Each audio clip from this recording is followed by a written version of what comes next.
तो दोस्तों प्रैक्टिस है 2.3 का ये जो थर्ड वन है, इसे हमें ये जो थर्ड टर्म है इसे इक्वल साइन की दूसरी तरफ भेजने की ज़रूरत नहीं, क्योंकि ऑलरेडी ये इक्वल साइन की दूसरी तरफ है। तो अब हम डायरेक्टली स्क्वायर मेथड को कंप्लीट कर सकते हैं। कौन सा स्क्वायर मेथड? ए स्क्वायर। अब यहाँ देखो माइनस साइन है, ठीक है, तो a square minus 2ab plus b square आ जाएगा, ठीक है। तो यहाँ एम स्क्वायर माइनस 5m। अब ये जो b है इसे हमें फाइंड आउट करना है। b क्या होता है? मिडल टर्म जो है ना, मतलब पूरा मिडल टर्म नहीं लेना, सिर्फ मिडल टर्म का कोएफिशिएंट लेना। क्या है? 5 है, ठीक है। तो 5 का हाफ क्या होता है? 5/2। 5 का हाफ जो है वो एक होल नंबर नहीं है, तो हम 5/2 लिखेंगे, ठीक है। 5/2 ये हमें मिल गया b। अब इसका स्क्वायर, अब इसका स्क्वायर, अब बीच का साइन क्या है? इधर प्लस है फॉर्मूला के हिसाब से, तो यहाँ प्लस डाल दो, ठीक है। इज इक्वल टू, अगर यहाँ 5/2 द होल स्क्वायर प्लस हो रहा है तो यहाँ भी -3 में 5/2 द होल स्क्वायर प्लस होगा, ठीक है।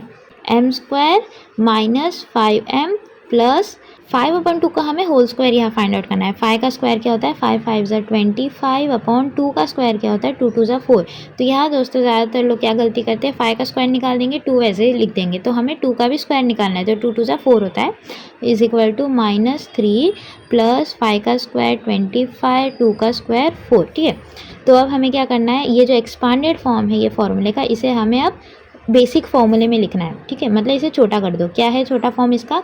a minus B the whole square करना है। a minus B the whole square में मिडिल टर्म में माइनस साइन आता है, यहाँ मिडिल टर्म में माइनस साइन है तो हमें यहाँ माइनस साइन डालना है।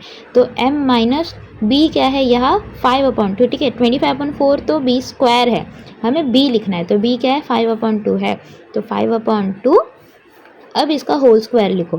इज इक्वल टू, यहाँ भी हम सॉल्व कर लेते हैं। इसके नीचे 1 है, तो 1 × 4 क्या होता है? 4 होता है, तो 3 4 जा 12 हो जाएगा। तो यहाँ क्या आएगा? -12 प्लस 25 अपॉन कॉमन में 4 आ जाएगा। अब माइनस प्लस क्या होता है? माइनस होता है, मतलब 25 -12 क्या होता है? 13 होता है। साइन कौन सा आएगा? बड़े नंबर का जो है प्लस। तो यहाँ क्या आएगा? 13/4 आ जाएगा, ठीक है। तो यहाँ हम लिखते हैं m minus 5/2 the whole square is equal to 13/4। अब हमें क्या करना है? Taking square root both the sides. आप ऐसे लिख सकते हो, taking square roots both the sides. तो यहाँ अगर मैं स्क्वायर रूट का साइन डालती हूँ, यहाँ भी डालती हूँ, तो ये जो साइन है इसके साथ कट जाता है, तो क्या बचेगा? m माइनस 5/2 बचेगा, विच इज़ इक्वल टू, अब 13 का स्क्वायर रूट आपको पता है क्या? नहीं पता। हम directly plus minus square root of 13 लिख सकते हैं। 4 का रूट आपको पता है जो होता है 2, तो यहाँ आप लिख सकते हो 2, ठीक है। तो अब हम यहाँ क्या लिखेंगे? m minus 5/2 is equal to plus √13/2 और m minus 5/2 is equal to minus √13/2। अब ये टर्म इक्वल साइन के इधर आ जाएंगे, तो m is equal to square root of 13/2 minus इधर आके प्लस हो जाएगा 5/2, और m is equal to minus square root of 13/2 minus 5/2 इधर आके प्लस 5/2 हो जाएगा। अब देखो दोनों में 2 है कॉमन डिनोमिनेटर में, तो हम सिंगल लिख सकते हैं, which is equal to square root of 13 plus 5/2 और m is equal to minus square root of 13 plus 5/2।